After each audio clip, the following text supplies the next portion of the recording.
Seri Pelangi di Langit Singosari. Bara di atas Singgasana. Audiobook, novel silat. Cerita, Esa Mintarja. Bab 14. Tetapi mereka tidak dapat berbuat apa-apa, ketika mereka dipaksa untuk berdiri berjajar. Kemudian seorang prajurit pengawal telah melepas pedang dari lambung mereka, dengan merangkanya sama sekali. Kalian menjadi tawanan pasukan pengawal istana hari ini. Senapati pemimpin pengawal Pujang Warit itu tidak menjawab. Wajahnya yang tegang menjadi kemerah-merahan oleh gejolak di dalam dadanya. Sementara itu Pujang Warit yang berada di Paseban pun menjadi tegang pula. Meskipun mula-mula Sri Baginda Kertajaya menyambutnya sambil tertawa. "Ha! Kau Pujang Warit. Sudah lama kami menunggumu. Marilah." Pujang Warit semula memang tidak menaruh kecurigaan apa-apa. Orang-orang di Paseban adalah orang-orang yang sudah dikenalnya. Dilihatnya di belakang Sri Baginda, di antara para penasehat, dua orang yang dikenalinya baik-baik. Tetapi Pujang Warit tidak segera dapat membaca kesan yang terpancar dari wajah-wajah mereka yang pucat dan basah oleh keringat yang dingin. "Bagaimana rencana selanjutnya Pujang Warit? Sebagian aku sudah mendengar dari pesuruhmu yang mendahului kau menghadap. Aku menahannya di sini. Karena aku ingin banyak mendengar tentang daerah pertempuran itu. Sehingga aku memerintahkan kepada orang lain untuk menjemputmu." Pujang Warit membungkukkan kepalanya dalam-dalam. "Ampun tuanku. Barangkali sebagian terbesar dari masalah yang akan hamba sampaikan telah tuanku ketahui. Pertahanan yang sebenarnya akan hamba bangunkan di dalam lingkungan yang lebih kuat. Hamba akan menjadikan dinding kota sebagai benteng pertahanan untuk mematahkan serbuan pasukan Singasari." Sri Baginda mengangguk-anggukkan kepalanya. "Apakah kau akan membangun benteng pertahanan itu hari ini?" "Apabila Sri Baginda mengizinkan. Hamba memang merencanakan demikian." Sri Baginda mengangguk-anggukkan kepalanya. Dipandanginya Pujang Warit dengan tatapan mata yang menyimpan teka-teki. Tetapi Sri Baginda masih berkata, "Apakah pasukan yang cukup kuat untuk bertahan? Aku mendengar laporan dari orangmu sendiri, kekuatan Singasari bagaikan banjir bandang yang seakan-akan tidak terbendung." "Hamba tuanku. Memang kekuatan Singasari cukup mendebarkan jantung." "Apakah prajuritmu cukup banyak untuk mempertahankan kota ini?" "Tentu tuanku. Aku akan berusaha sekuat-kuat tenaga. Prajurit-prajuritku akan aku perlengkapi dengan senjata jarak jauh untuk menahan laju mereka. Dengan demikian, apabila mereka mencapai dinding kota, jumlah mereka pun sudah berkurang. Tidak seberapa jumlahnya. Mereka akan segera berlindung di balik perisai-perisai mereka." Pujang Warit mengerutkan keningnya. Dan tiba-tiba di luar sadarnya ia berkata, "Tetapi ketika mereka mencapai dinding kota, maka jumlah mereka pun pasti sudah akan jauh berkurang." "Kenapa?" "Mereka sedang bertempur di sebelah utara Ganter." "Dengan pasukan Mahisa Walungan dan Gubar Baleman maksudmu?" "Hamba tuanku." "Apakah Mahisa Walungan dan Gubar Baleman kira-kira tidak akan dapat menahan mereka?" "Terlampau berat tuanku." Dan sampailah Sri Baginda kepada pertanyaan yang mengejutkan Pujang Warit sehingga serasa jantungnya berhenti berdetak. "Kenapa kau tidak membantu Mahisa Walungan dan Gubar Baleman saja? Pasukan gabungan itu pasti setidak-tidaknya akan dapat menahan arus laju pasukan Tumapel. Selagi kita mengumpulkan pasukan cadangan yang tersebar." Pujang Warit tidak segera menjawab pertanyaan Sri Baginda. Bahkan terasa keringat dinginnya mulai mengaliri punggungnya. "Kenapa?" desak Sri Baginda. Pujang Warit tergagap. "Tetapi, bukankah lebih baik bagi hamba untuk menyusun pertahanan tersendiri, sesuai dengan perintah Sri Baginda, bahwa hamba harus mengambil pimpinan seluruh pasukan Kediri?" "Ya. Aku memang memerintahkan kepadamu untuk mengambil pimpinan seluruh pasukan. Tetapi kenapa kau tidak berbuat demikian dan menyatukan pertahanan untuk melawan arus pasukan yang besar itu?" "Ampun tuanku. Hamba sudah mencoba, tetapi Mahisa Walungan dan Gubar Baleman tidak mau menyerahkan pimpinan. Justru mereka menganggap bahwa hamba harus tunduk kepada perintahnya." Terasa sesuatu bergetar di dada Baginda.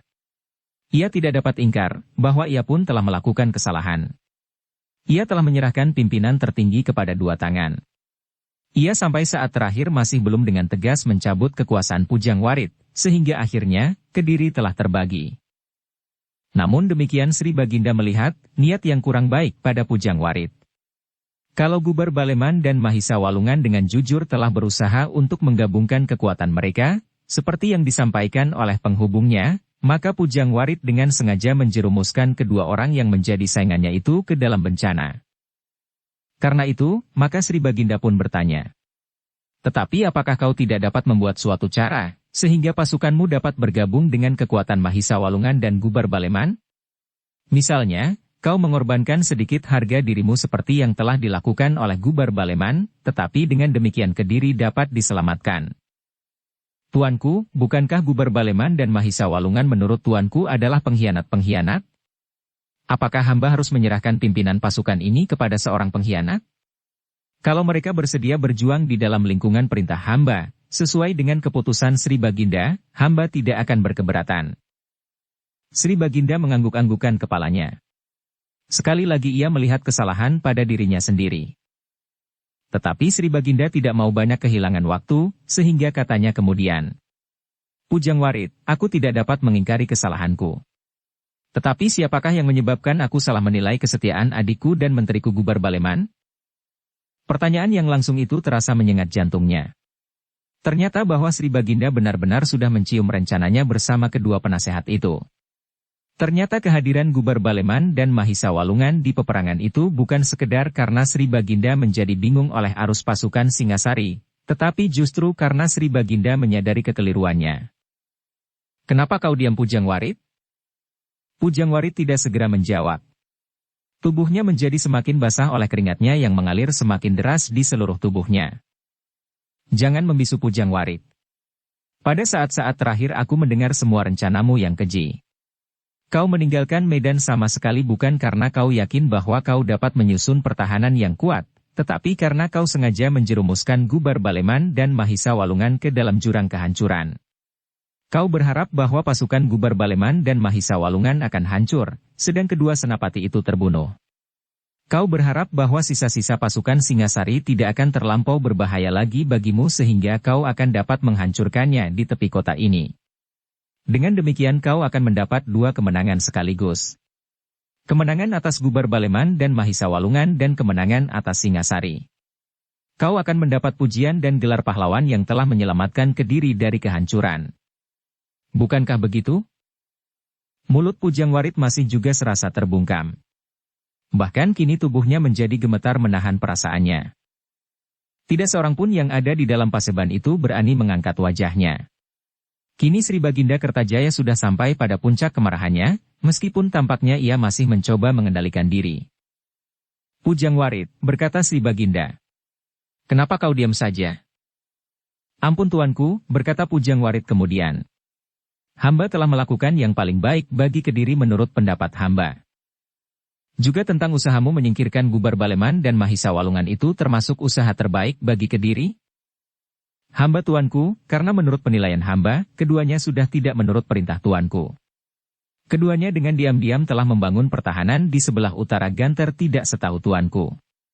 Itu akan menjadi kebiasaan yang sangat tercela bagi seorang prajurit. Tetapi apakah pelanggaran itu berarti pemberontakan seperti yang kau katakan? Dan apakah kau yakin bahwa keduanya telah melakukan pelanggaran itu? Aku melarang membawa pasukan ke perbatasan. Dan mereka mentaatinya.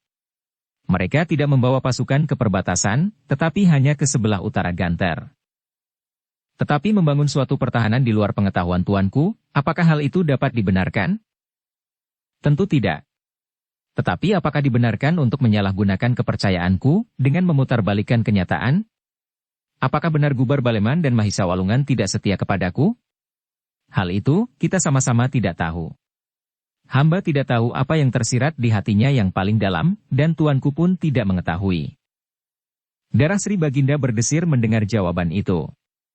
Ketika ditatapnya wajah Pujang Warit, ternyata wajah itu pun menjadi merah. Sri Baginda menarik nafas dalam-dalam. Kini ia dapat membaca wajah senapati muda itu. Agaknya Pujang Warit telah merasa bahwa ia terjebak. Karena itu, dalam keadaan yang tersudut itu, tidak ada pilihan lain baginya, daripada mempertahankan harga diri sedapat-dapatnya. Ia yang mengetahui kelemahan dan kekeliruan Sri Baginda selalu berusaha menyandarkan tindakannya kepada kekeliruan itu. Meskipun akhirnya Sri Baginda dapat berbuat apa saja atasnya, tetapi ia akan dapat memberikan kepada orang-orang yang ada di Paseban. Bahwa kesalahan itu tidak dapat dibebankannya kepada dirinya sepenuhnya. Para senapati dan para menteri yang ada di Paseban itu pun menjadi heran melihat sikap Pujang Warit. Sebagian dari mereka dapat mengerti seperti juga Sri Baginda, bahwa Pujang Warit sudah mendekati keputusasaannya. Justru dengan demikian, darah mudanya telah menggelegar tanpa dapat dikendalikan lagi. Aku akan dihukum mati, berkata Pujang Warit di dalam hatinya. Sebagai seorang prajurit, tidak pantas aku mati sambil menyembunyikan wajah. Aku harus menengadahkan kepalaku menghadap ke tiang gantungan.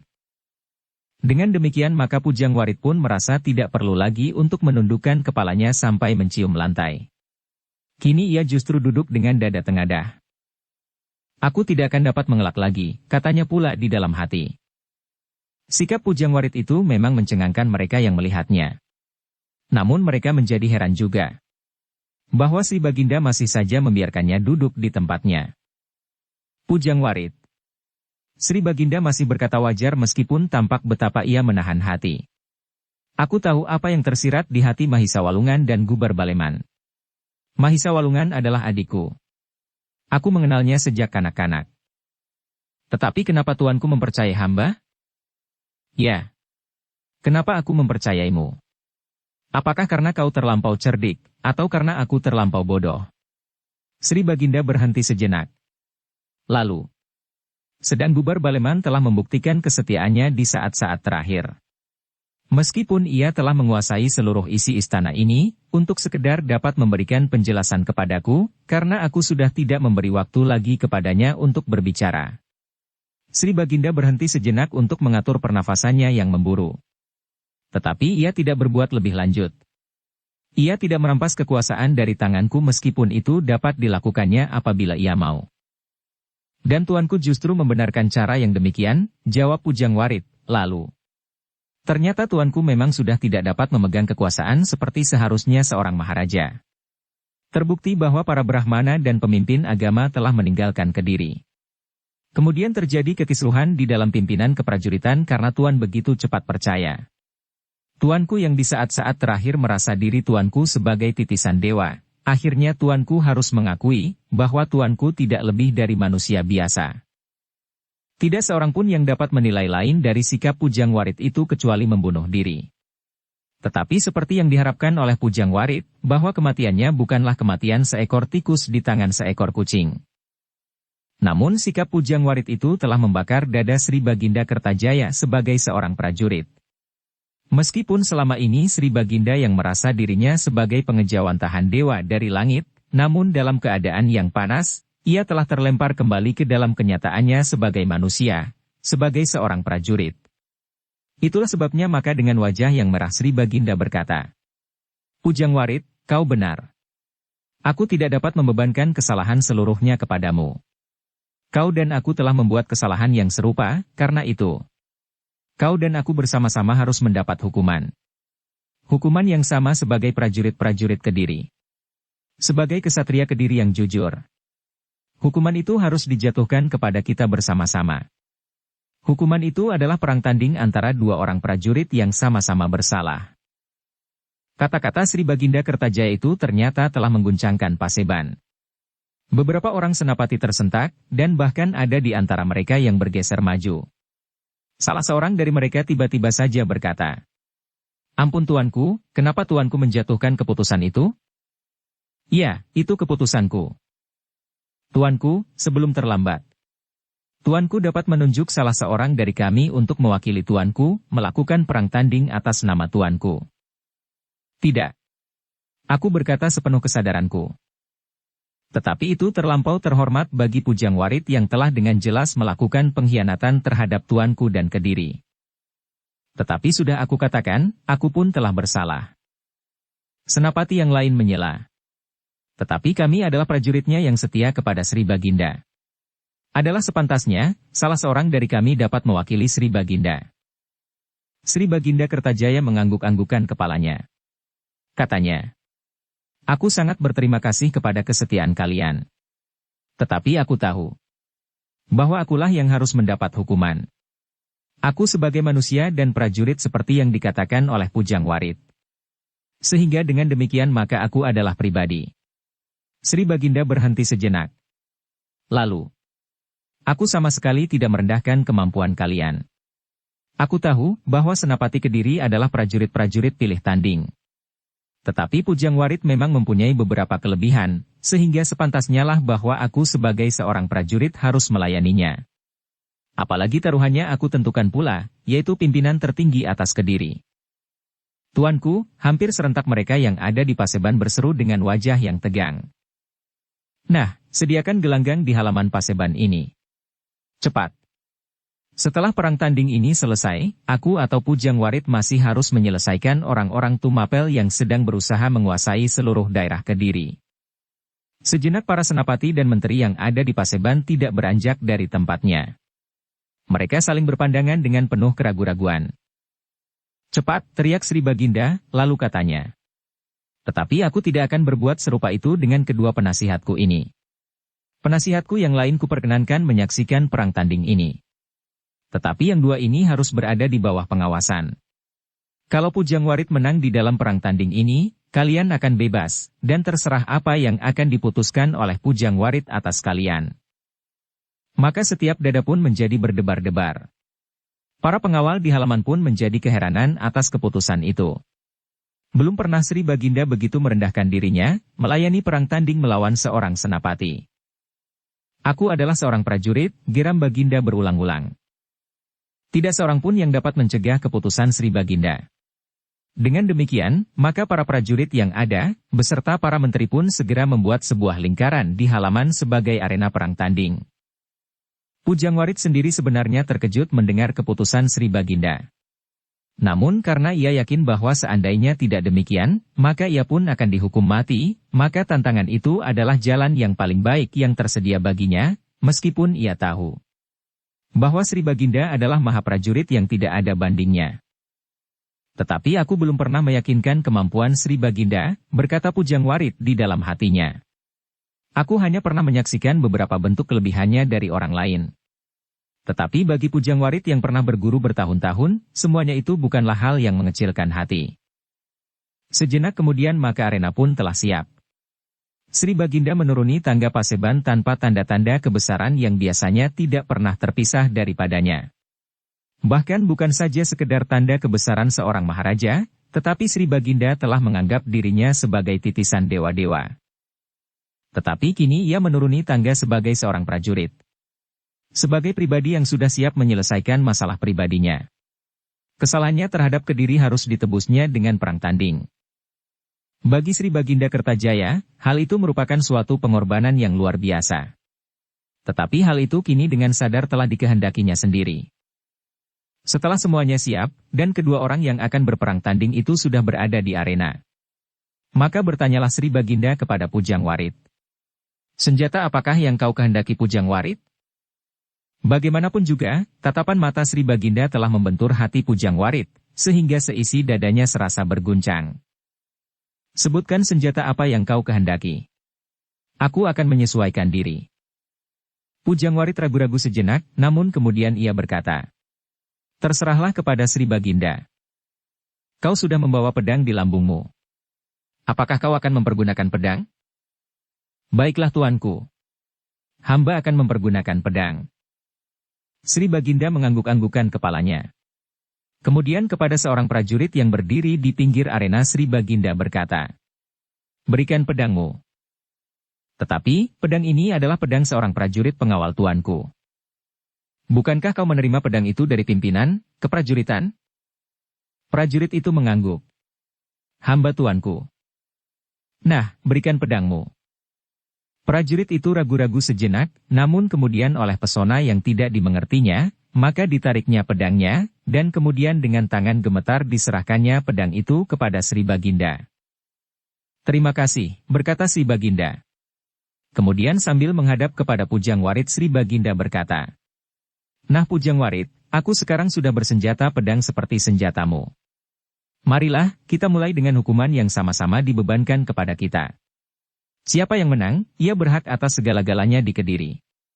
Siapa yang kalah, biarlah ia menanggung hukuman atas kesalahan yang telah terjadi, dan yang telah mengakibatkan Kediri terpecah belah.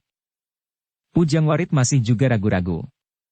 Namun kemudian disentakannya giginya sambil menggeram di dalam hati. Aku bukan pengecut. Nah bersiaplah, berkata Sri Baginda kemudian. Pujang Warit mengerahkan segenap keberanian yang ada di dalam dirinya. Maka jawabnya, baiklah tuanku. Hamba hanya sekedar menjalani perintah tuanku.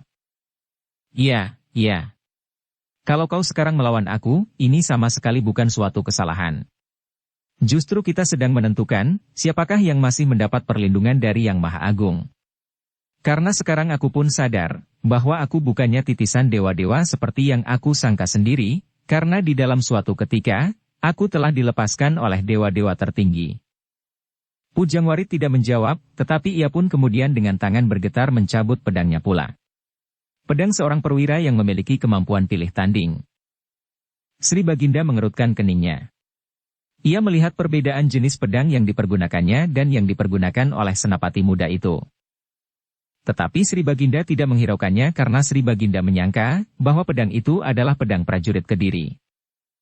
Marilah, kita segera mulai, berkata Sri Baginda. Nah, aku minta 3 orang senapati yang akan menjadi saksi dari perkelahian ini. Ketiganya harus mengawasi bahwa aku dan Pujang Warit harus berkelahi dengan jujur. Kalau ada di antara kami yang curang, maka ketiga senapati itu dapat mengambil tindakan yang wajar. Tanpa pilih. Sejenak para prajurit dan senapati yang ada di seputar gelanggang itu menjadi ragu-ragu. Namun kemudian Sri Baginda telah menunjuk 3 di antaranya. Katanya, kau dan kau. Jangan ragu-ragu. Majulah. Lihatlah, bagaimana kami akan berperang tanding, kami adalah prajurit-prajurit Kediri. 3 orang perwira yang ditunjuk itu sama sekali tidak dapat mengelak lagi. Mereka pun kemudian melangkah maju. Mencabut pedang-pedang mereka dan berdiri berpencaran. Mereka harus mengawasi perang tanding itu sebaik-baiknya. Merekalah yang bertanggung jawab apabila terjadi kecurangan. Dan mereka dapat bertindak apabila perlu dengan kekerasan. Semuanya pun kemudian sudah siap. Para saksi pun sudah siap. Sri Baginda dan Pujang Warit pun sudah siap pula. Nah, semua sudah di tempatnya. Sekarang aku adalah prajurit yang sedang menjalani hukuman. Karena itu, terserahlah kepada para saksi. Kapan kita harus mulai, berkata Sri Baginda kemudian. Para saksi itu pun saling berpandangan. Kemudian, meskipun tidak ditunjuk, maka senapati yang tertua dari ketiganya pun maju selangkah sambil berkata, ampun tuanku, hambalah yang akan memimpin perang tanding ini. Bagus. Pimpinlah sebaik-baiknya. Hamba tuanku, perwira itu terdiam sejenak, lalu katanya. Tetapi yang pertama-tama hamba ingin memperingatkan bahwa perang tanding ini harus adil. Kedua senjata pesertanya harus seimbang. Bukankah senjata kami sudah seimbang? Pedang yang tuanku pergunakan adalah pedang prajurit biasa. Lalu, bagaimana dengan pedang Pujang Warit? Pedang itu adalah pedang yang khusus. Jadi apakah ada perbedaan senjata antara seorang prajurit dan seorang senapati? Bukankah semuanya itu adalah prajurit Kediri? Pedang Pujang Warit bukannya pedang yang lazim dipergunakan oleh para prajurit dan bahkan para senapati Kediri. Pedang itu adalah pedang pusaka yang dibawanya sendiri meskipun bentuknya mirip dengan pedang prajurit Kediri. Apakah bedanya? Aku dapat mempergunakan senjata apa saja. Bahannya berbeda tuanku. Pedang Pujang Warit terbuat dari bahan yang jauh lebih baik dari bahan pedang para prajurit yang dibuat oleh para juru pembuat senjata para pandai besi. Sekaligus dalam jumlah yang besar. Sedang pedang Pujang Warit adalah pedang yang hanya dibuat khusus untuknya oleh seorang empu yang terpilih. Sri Baginda merenung sejenak. Namun kemudian sambil tersenyum Sri Baginda berkata, aku akan mempergunakan pedang prajurit Kediri ini, sebagaimana aku seorang prajurit. Kalau pedang ini gagal bukan karena kesalahanku, maka alangkah malangnya nasib setiap prajurit Kediri. Senapati yang menjadi saksi itu mengerutkan keningnya. Tetapi tampak betapa hatinya dicengkam oleh kecemasan, karena kebetulan sekali ia mengerti betapa kuatnya pedang Pujang Warit itu. Bahkan ia pernah melihat Pujang Warit memamerkan senjatanya dan mematahkan beberapa helai pedang lainnya tanpa menjadi cacat seujung duri pun. "Tuanku," berkata senapati itu. "Apakah tuanku berkenan mempergunakan pedang hamba?" Tetapi Sri Baginda menggelengkan kepalanya. "Tidak." Senapati yang akan menjadi saksi dari perang tanding itu tidak dapat memaksa, meskipun hatinya menjadi sangat cemas. Tetapi hal itu agaknya memang sudah dihentikan oleh Baginda sehingga akhirnya, ia pun harus membiarkannya mempergunakan pedang prajurit pengawal itu. Dalam pada itu, di medan pertempuran di sebelah utara Gantar, kedua pasukan telah terlibat di dalam perang yang semakin seru. Keduanya telah mengerahkan segenap kekuatan yang ada. Pasukan Singasari telah turun seluruhnya ke medan perang dengan segala macam tanda-tanda kebesaran, sedang Mahisa Walungan telah membawa setiap orang yang ada di dalam perkemahannya. Namun jumlah prajurit Singasari yang lebih besar ternyata benar-benar telah berpengaruh pada perang itu. Perlahan-lahan namun pasti pasukan Singasari telah berhasil mendesak pasukan Kediri, meskipun setiap prajurit dari Kediri telah bertempur tanpa mengenal arti menyerah. Tetapi seorang demi seorang prajurit Kediri berguguran seperti juga prajurit Singasari. Seorang demi seorang pasukan kedua belah pihak selalu berkurang. Meskipun pasukan Kediri sama sekali tidak berputus asa. Namun garis perlawanan mereka pun bergeser setapak demi setapak, karena arus prajurit Singasari yang tidak terbendung lagi. Mahisa Walungan yang memegang pimpinan pasukan Kediri, bertempur dengan gigihnya. Ternyata bahwa Mahisa Walungan benar-benar seorang yang memiliki banyak kelebihan dari orang kebanyakan. Senjatanya, sebuah pedang panjang, menyambar-nyambar seperti paruh burung Garuda. Suaranya berdesing-desing memutari lawannya. Tetapi lawannya itu adalah Sri Raja Sabatara Sang Amurwa Bumi. Orang yang aneh dan banyak sekali menyimpan rahasia di dalam dirinya. Rahasia yang dirinya sendiri hampir tidak mengenalinya. Dengan kekuatan dan kemampuan yang ada di dalam dirinya, Ken Arok bertempur dengan gigihnya. Serangan-serangan Mahisa Walungan yang betapapun berbahayanya, selalu dapat dihindarinya, atau ditangkisnya. Meskipun kadang-kadang ia kehilangan irama seorang raja, namun ia tidak dapat didesak oleh kelebihan yang ada di dalam diri Mahisa Walungan. Karena Ken Arok pun memilikinya pula. Mahisa Walungan sebagai seorang kesatria yang sejak kecilnya berada di dalam lingkungan istana serta segala macam adat dan tata cara kadang-kadang menjadi heran melihat sikap dan gerak Sri Rajasa. Kadang-kadang Sri Rajasa bertempur sebagai seorang raja yang besar, namun apabila serangan Mahisa Walungan semakin mendesaknya, tiba-tiba saja Raja Singasari itu menjadi kasar dan garang. Senjatanya berputar-putar tanpa arah dan tampaknya seperti tidak ada pegangan. Tetapi gerak yang demikian, yang seharusnya dengan mudah dapat ditembusnya, namun pedang Sri Rajasa, justru menjadi sebaliknya. Gerak-gerak yang kasar dan tidak beraturan itu justru merupakan benteng yang sangat rapat, mengitari dirinya dari segenap serangan. Sekali-sekali Mahisa Walungan memang terpaksa meloncat surut untuk mencoba menilai tata gerak lawannya. Namun setiap kali dengan tiba-tiba saja, Sri Rajasa sudah menyerangnya dengan kecepatan yang hampir tidak disangka-sangkanya. Namun Mahisa Walungan adalah seseorang yang matang dalam ilmu olah senjata. Karena itu, maka betapapun dahsyatnya lawannya, ia tidak kehilangan akal. Bahkan semakin lama tata geraknya pun menjadi semakin mapan. Kekuatan-kekuatan cadangan yang tersimpan di dalam dirinya pun mulai tersalur ke tangannya, sehingga dengan demikian gerak pedangnya pun menjadi semakin cepat dan kuat. Kemampuan yang seolah-olah berkembang itu terasa juga oleh SN Rajasa. Kekuatan Mahisa Walungan seakan-akan menjadi bertambah-tambah. Setiap benturan, terasa tangan Sri Rajasa menjadi nyeri, sehingga kadang-kadang senjatanya seolah-olah ingin meloncat dari genggaman. Ia menggeram di dalam hatinya. Agaknya di saat-saat terakhir Mahisa Walungan mengerahkan segenap kemampuan yang tersimpan di dalam dirinya. Semua aji dan kekuatan lahir dan batin. Sebenarnya lah, Mahisa Walungan yang melihat pasukannya semakin terdesak itu pun tidak lagi dapat membiarkan peperangan itu berlangsung semakin lama. Dengan segenap kemampuan yang ada maka dibangunnya segenap kekuatan lahir dan batin yang ada di dalam dirinya. Dengan penuh tanggung jawab, Mahisa Walungan memusatkan segenap kekuatan yang ada di dalam dirinya, disusunnya dalam tata gerak yang sudah dikuasainya, menjadi suatu kekuatan yang tiada taranya. Seperti pada saat-saat ia membuat lubang pada papan yang tebal, maka kini tangannya yang seakan-akan bergetar itu, telah dialiri oleh kekuatan ilmu yang tiada taranya. Sri Rajasa terkejut merasakan benturan-benturan berikutnya. Ia sadar bahwa ia berhadapan dengan seseorang yang menyimpan ilmu yang bukan saja ilmu yang kasat mata, tetapi latihan-latihan yang teratur, sehingga seluruh kekuatan yang ada di dalam dirinya, kekuatan cadangan yang tidak dimengerti oleh setiap orang, dapat dikuasainya dan dipergunakannya sebagai aji pamungkasnya. Namun agaknya dengan demikian Sri Rajasa menjadi marah bukan buatan. Ia sendiri tidak pernah mempelajari dan mengembangkan ilmu apapun dengan teratur. Tetapi seakan-akan semua simpul-simpul syaraf dan urat yang ada di dalam dirinya, dengan sendirinya terpengaruh oleh kehendaknya. Apabila kemarahan telah membakar dadanya, maka semua bagian tubuhnya telah mengembangkan kekuatan di luar sadarnya. Itulah sebabnya, maka pada puncak pertempuran itu, Mahisa Walungan yang kemudian terkejut bukan buatan. Hampir ia tidak dapat mempercayai tangkapan matanya sendiri.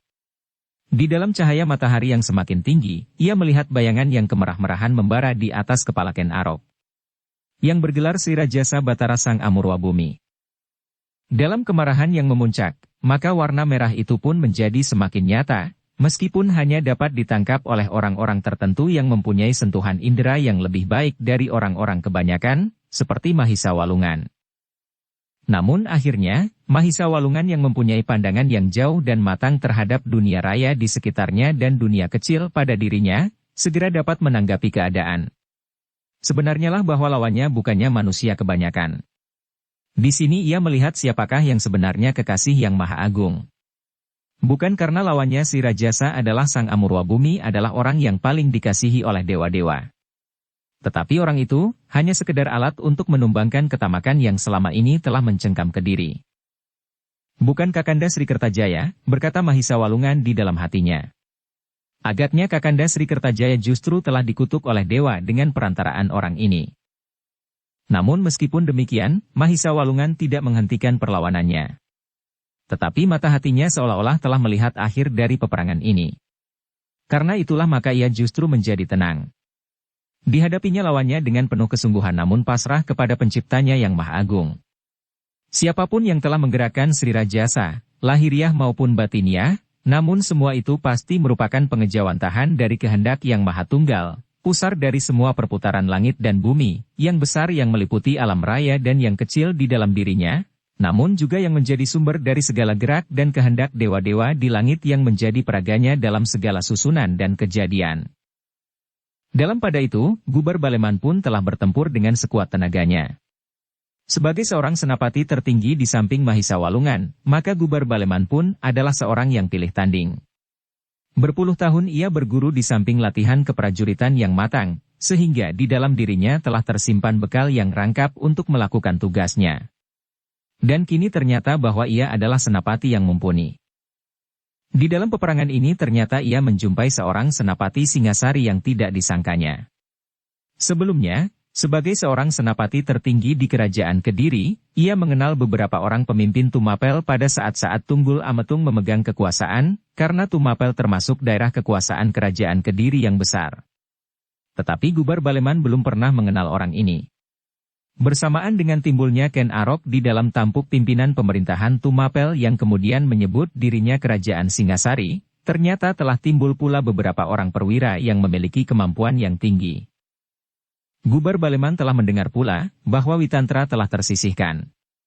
Namun ia tidak menyangka bahwa telah lahir seorang senapati yang melampaui kemampuan Witantra yang saat itu merupakan orang yang paling disegani di Tumapel di samping Tunggul Ametung sendiri. Tetapi kini yang dihadapinya adalah seorang senapati yang bernama Mahisa Agni, yang pasti agak lebih muda dari Witantra sendiri. Namun menurut penilaian Gubar Baleman, orang yang bernama Mahisa Agni ini telah memiliki kemampuan puncak di dalam olah kanuragan. Dengan demikian maka perang di antara kedua pasukan yang dipimpin oleh senapati-senapati yang tangguh itu menjadi semakin sengit. Hanya karena jumlahnya yang tidak seimbang sajalah yang membuat pasukan Kediri selalu terdesak. Sementara, api peperangan membakar medan di sebelah utara Ganter, pasukan yang berada di pinggir kota, yang ditinggalkan oleh Pujang Warit menjadi gelisah. Mereka mengerti bahwa Kediri terancam oleh bahaya yang benar-benar mencemaskan. Tetapi kini mereka dibiarkan duduk bertopang dagu sambil menunggu. Apakah yang dilakukan oleh Pujang Warit di istana? Bertanya salah seorang dari para prajurit itu. Tidur. Mungkin ia tertidur. Lalu apa yang dapat kami lakukan di sini? Juga tidur. Mereka pun terdiam. Beberapa orang senapati berjalan hilir mudik tidak menentu. Sekali-kali dipandanginya sepasukan prajurit yang bertebaran di jalan-jalan dan di halaman-halaman rumah. Sedang para penghuninya hanya berani mengintip dari celah-celah daun pintu yang merenggang. Mereka menjadi sangat cemas karena mereka mendengar bahwa api peperangan telah berkobar di sebelah utara Gantar. "Apa kerja mereka di sini?" bertanya seorang perempuan kepada suaminya yang telah sama-sama tua. Suaminya menggeleng-gelengkan kepalanya. "Aku tidak tahu. Dahulu ketika aku muda, sepengetahuanku, prajurit-prajurit itu berada di medan perang. Tetapi kini prajurit-prajurit berada di jalan-jalan dan di halaman-halaman sambil bertiduran. Tetapi mereka tidak berani bertanya, kenapa prajurit-prajurit itu tidak berada di medan. Aku akan menyusul," berkata seorang senapati di antara para prajurit yang gelisah itu. "Sejak semula aku sudah tidak setuju bahwa pasukan ini ditarik dari medan. Sekarang, apa yang harus kita lakukan? Kalau kita harus menyusun pertahanan terakhir, kenapa kita dibiarkan saja tanpa perintah apapun?" "Jangan," kawannya memperingatkan. "Lebih baik kita ambil alih pimpinan selama Pujang Warit tidak ada. Kita susun sendiri pertahanan di dalam dinding kota. Kita siapkan semua kekuatan yang sekarang ada, sambil menunggu pasukan cadangan yang masih akan berkumpul. Aku tidak tahu, apakah kita telah melakukan sesuatu yang benar dipandang dari sudut keprajuritan. Menurut penilaianku, kalau kita gabungkan kekuatan kita dengan pasukan Adinda Sri Baginda, maka kita pasti akan dapat membendung pasukan Singasari itu." "Itu bukan persoalan kita," jawab kawannya. "Marilah kita manfaatkan waktu yang tersia-sia ini." Kawannya mengangguk-anggukkan kepalanya. Katanya kemudian, "Siapakah yang tertua di antara kita, kami akan tunduk pada pimpinannya." Para prajurit yang dibawa oleh Pujang Warit masuk ke kota itu pun kemudian mengatur diri mereka sendiri di bawah pimpinan seorang senapati yang mereka anggap tertua. Bagaimanapun juga, namun jiwa prajurit Kediri yang mengalir di dalam dada mereka telah memaksa mereka untuk berbuat sesuatu, justru pada saat Kediri terancam. Sementara itu, Pujang Warit yang berada di istana sedang melakukan perang tanding melawan Sri Baginda Kertajaya. Meskipun ia tidak pernah berangan-angan bahwa pada suatu ketika ia mendapat kehormatan untuk melakukannya, namun di saat-saat ia tersudut di dalam suatu keharusan, maka ia pun benar-benar telah bertekad untuk melakukan perang tanding sebaik-baiknya. Kalau ia kalah, ia pasti benar-benar akan mati. Tetapi kalau ia mendapat kesempatan memenangkan perang tanding itu, maka sudah tentu janji yang dibuat Sri Baginda akan ditaati oleh para senapati bawahan yang ada di lingkaran perang tanding itu. Demikianlah, maka perang tanding itu pun segera dimulai. Sri Baginda Kertajaya dengan pedang prajuritnya, melawan Pujang Warit yang mempergunakan pedang pusakanya sendiri.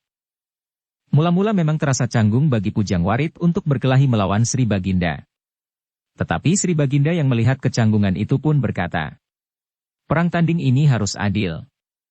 Karena itu jangan segan, sebab kalau pedangku menusuk dadamu, kau akan benar-benar mati. Bukan sekedar berpura-pura mati." Pujang Warit menggeretakkan giginya untuk mendapatkan keberanian sepenuhnya. Sejenak ia berusaha menghilangkan segala macam kesan dan anggapannya terhadap Sri Baginda. "Ia manusia biasa seperti aku," geramnya di dalam hati. Dengan demikian maka perlahan-lahan Pujang Warit dapat melepaskan diri dari ikatan-ikatan yang mengungkungnya. Perang tanding itu pun semakin lama menjadi semakin seru. Ternyata Sri Baginda telah berusaha membangkitkan nafsu pada lawannya untuk melawannya dengan sungguh-sungguh. Ketika tangan Pujang Warit telah mulai dibasahi oleh keringat, maka tandangnya pun menjadi semakin bebas. Ternyata bahwa Pujang Warit memang seorang senapati muda yang mempunyai beberapa kelebihan. Gerakannya yang lincah dan tangguh, ayunan senjatanya yang mantap dan serangannya yang cepat, telah meyakinkan para prajurit yang melihat perang tanding itu, bahwa Pujang Warit bukanlah seorang prajurit yang hampa. Sri Baginda pun semakin lama semakin menyadari bahwa lawannya memang mempunyai beberapa kelebihan dari para senapatinya yang lain. Dan kelebihan-kelebihan inilah agaknya yang telah membuat Pujang Warit menjadi congkak, sehingga kehilangan keseimbangan. Senapati muda ini merasa bahwa ia mempunyai kemampuan yang cukup untuk memegang jabatan tertinggi di dalam tata keprajuritan di Kediri. Tetapi Sri Baginda Kertajaya adalah seorang raja yang perkasa.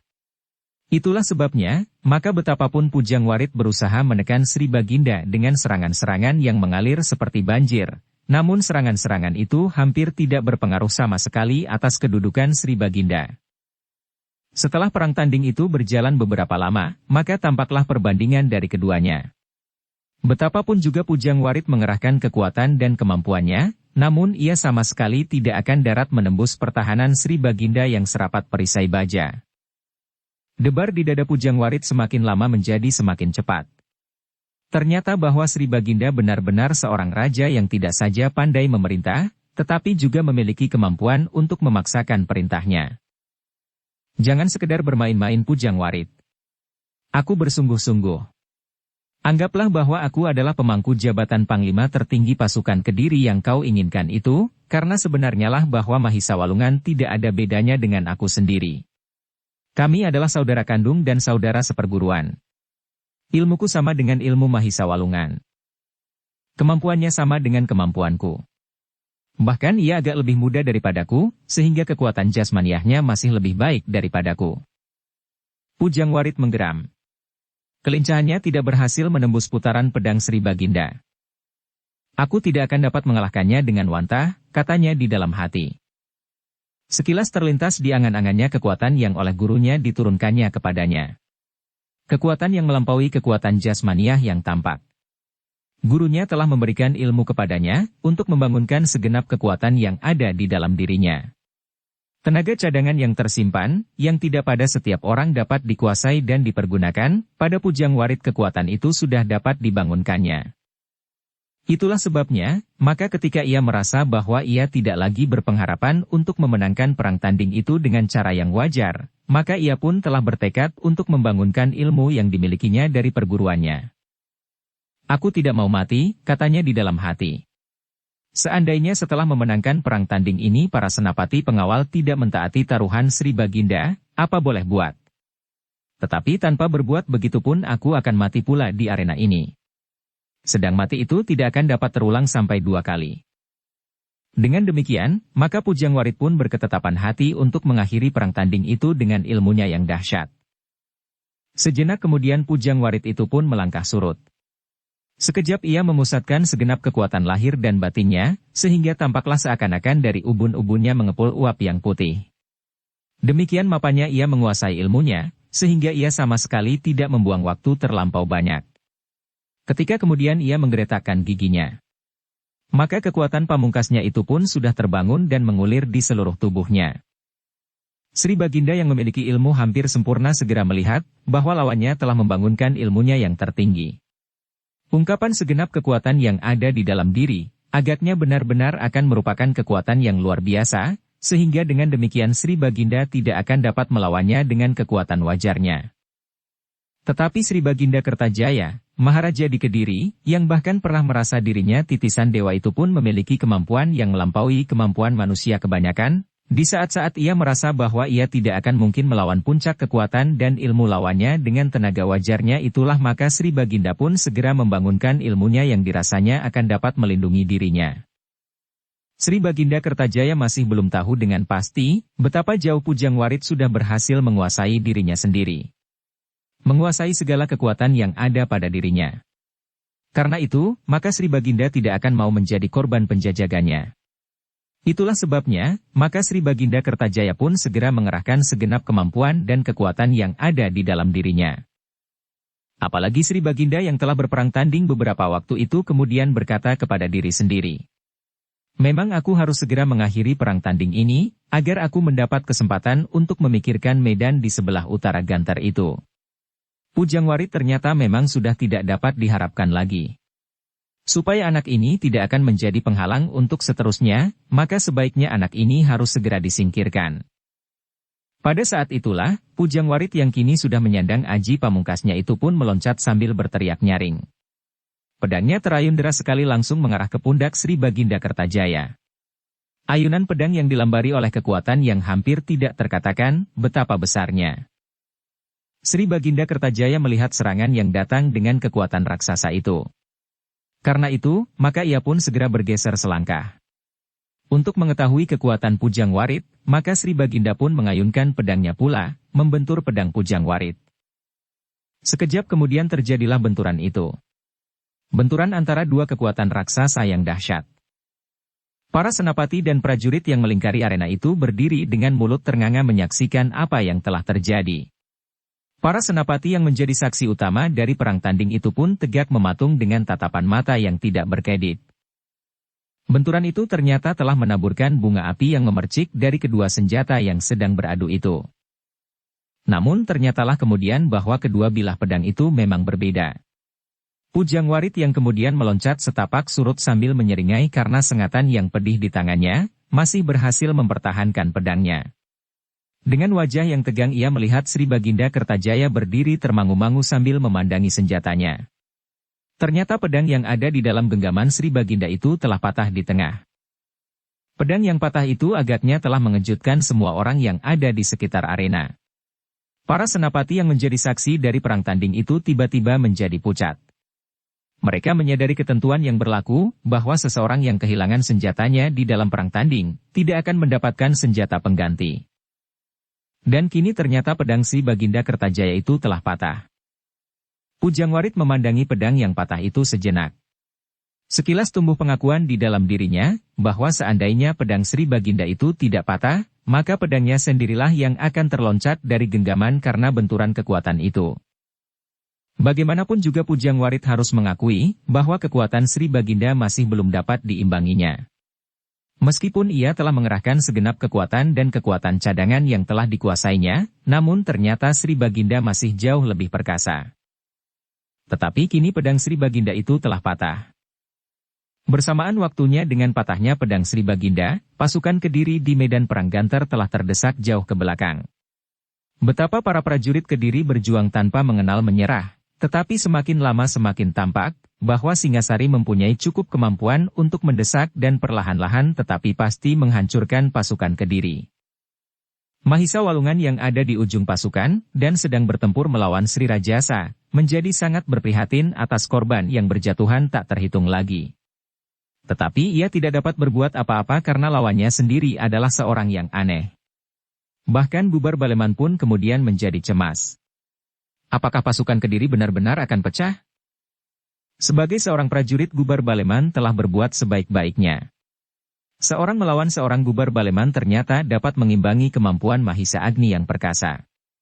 Mahisa Agni yang telah berhasil menempatkan dirinya, sejajar dengan gurunya dan dengan orang-orang yang berada di dalam lapisan tertinggi dari ilmu olah kanuragan. Tetapi ternyata senapati Kediri itu pun memiliki kemampuan yang seimbang. Sehingga dengan demikian pertempuran itu pun menjadi semakin lama semakin seru. Darah menjadi semakin banyak mengalir, membasahi tanah yang berdebu. Panas yang semakin terik telah membakar padang yang merah oleh darah. Tetapi keringat yang membasahi tubuh para prajurit itu bagaikan minyak yang menitik ke dalam api, dan membuat nafsu mereka semakin menyala-nyala. Hanya ada dua kemungkinan di dalam peperangan, membunuh atau dibunuh. Sri Baginda Kertajaya. Meskipun tidak menyaksikan peperangan itu, namun ia dapat membayangkan apa yang telah terjadi. Karena itu ia merasa wajib untuk segera membantu. Tetapi kini pedangnya justru patah. Pujang Warit yang melihat pedang Sri Baginda patah, dan setelah pedih di tangannya oleh benturan kedua senjata itu menjadi berkurang, tiba-tiba saja merasa bahwa ia sudah berdiri di ambang pintu kemenangan. Selangkah lagi ia maju maka ia akan dapat memenangkan perang tanding ini. Perang tanding yang mempertaruhkan segala-galanya yang paling berharga di Kediri. Karena itu oleh perasaannya yang meluap-luap, tiba-tiba Pujang Warit kehilangan pengamatan diri. Ia merasa seolah-olah ia sudah menggenggam taruhan yang disediakan oleh Sri Baginda. Karena itu, maka senapati muda itu mengacukan pedangnya dengan tangan kanan ke arah Sri Baginda, sedang tangan kirinya bertolak pinggang sambil tertawa berkepanjangan. Di sela-sela derai tertawanya ia berkata, "Nah, Sri Baginda Kertajaya, jangan menyesal bahwa hari-hari akhirmu sudah tiba. Kau ternyata telah ditelan oleh ketamakanmu sendiri. Kau yang merasa dirimu titisan dewa tertinggi, kini harus bersimpuh di hadapanku. Sebagai seorang maharaja kau tidak dapat mengingkari apa yang sudah kau katakan. Taruhan dari perang tanding ini bukan saja nyawa kita, tetapi juga kekuasaan tunggal di Kediri. Sri Baginda Kertajaya sejenak diam mematung melihat sikap Pujangwarit. Dengan penuh keheranan ia menyaksikannya tertawa terbahak-bahak sambil bertolak pinggang. Apakah anak ini sudah menjadi gila? Bertanya Sri Baginda di dalam hatinya. Kertajaya. Pujangwarit berteriak. Sebaiknya kau menyerah. Aku tidak akan membunuhmu dengan sewenang-wenang. Aku akan melaksanakan hukuman matimu dengan cara yang paling terhormat. Sedang saudara-saudara perempuanmu tidak akan menjadi tersia-sia. Tetapi kalau kau tetap berkeras hati melawan aku dan melanjutkan perang tanding ini, maka kau akan mati di tengah-tengah arena sebagai seekor ayam yang kalah dalam aduan. Keheranan Sri Baginda kemudian telah memuncak. Perlahan-lahan perasaan heran itu telah berubah menjadi kemarahan yang semakin membakar dadanya. Sikap Pujangwarit tiba-tiba menjadi deksura. Tidak lagi sebagai sikap seorang senapati terhadap rajanya. Apa katamu Kertajaya? Sri Baginda memandang berkeliling sesaat. Dilihatnya wajah-wajah yang tegang dan cemas menyaksikan perang tanding itu. Aku tidak tahu. Kenapa kau tiba-tiba saja mengigau Pujangwarit, berkata Sri Baginda kemudian. Kenapa tiba-tiba saja kau menganggap bahwa perang tanding ini sudah selesai, sedang aku masih berdiri tegak di sini? Kalau karena pedangku patah, kau mengambil kesimpulan bahwa aku tidak akan mampu melawanmu lagi, agaknya kau keliru. Bukankah pedangku masih separuh? Tentu yang separuh ini justru menjadi lebih kuat. Karena daun pedang ini lebih pendek, maka ia pasti tidak akan patah lagi. Nah, daripada kau mengigau, marilah, kita lanjutkan saja perang tanding ini. Heh. Pujangwarit yang sedang dicengkam oleh mabuk kemenangan itu menyahut. Kenapa kau tidak mau melihat kenyataan ini? Dengan pedang yang utuh kau tidak dapat memenangkan perang tanding ini. Apalagi dengan pedang buntungmu itu. Jangan banyak bicara. Sri Baginda akhirnya kehilangan kesabaran. Marilah kita lihat akhir dari perang tanding ini. Aku tidak mempunyai banyak kesempatan lagi melayani orang yang sedang mabuk seperti kau ini. Sementara ini aku harus segera pergi ke utara Ganter untuk menolong Mahisa Walungan dan Gubar Baleman. Bersambung ke bab 15. Dukung kami dengan subscribe, follow, like, komen dan share. Terima kasih.